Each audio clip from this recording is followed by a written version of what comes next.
I think we should move the boy into a room, and we can figure out the rest as we go. Brother, you may be unable to do things without servants, but I can, and I'm sure the boy can too, he said with a questioning look toward the boy who stood in front of them.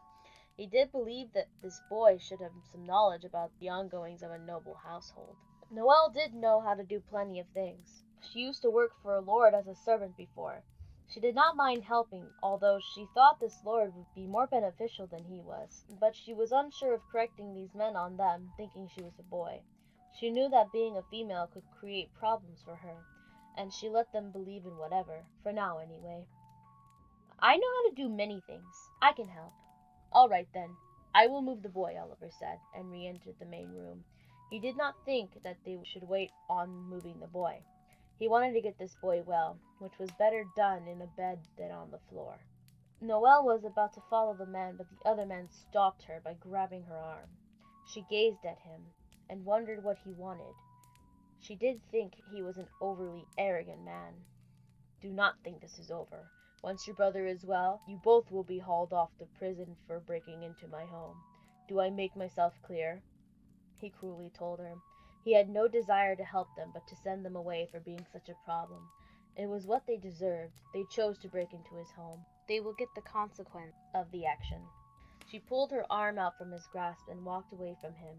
She did not care for what he said. She knew that she would escape there before he could do anything. She followed the man who had her brother up the stairs and into a room.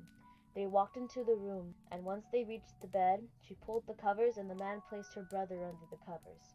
She quickly tucked her brother in and saw that he was sleeping. She was glad he would rest and hoped he would get better. She needed him to live.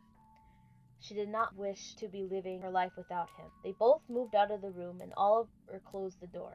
He did realize that his brother stayed downstairs, probably still brooding. He felt bad for the boys, but he would at least ensure that nothing else happened to them. He would start by learning who they were. By the way, I am Oliver, and my brother, who is in a bad mood, his name is Alistair, he expressed. She was unsure what she could say. He would know she was a girl if she gave her name. She disliked the idea of him knowing, for it could create issues. She feared what it could cause. I guess it's nice to meet you, was all that she could say. And your name and brother's? He asked, unsure why he would not tell him. He wondered what this boy was hiding. He did not like this idea, because it would mean that his brother was right, and he did not wish it to happen. His brother could not always be right in his views of people. He had more hope than that. My brother's name is Tim. She paused, and knew she would have no choice in the matter. She had to tell him the truth. She did not like lying, but she did not want trouble either. Look, I do not need extra problems, so please do not cause me any, she uttered. I fail to see how your name would cause any problems. He did not understand his logic. Not her name was the problem, but her being a girl. She hated to think she could be stuck there and forced on, because that was what men did when they saw an attractive woman. Although she was not all cleaned up and did not look like much now, she did know how she looked once cleaned up. It was the reason she stayed dirty and wore what she did. My name is Noelle, she said, hoping for the best. Oliver thought about it and realized what he meant.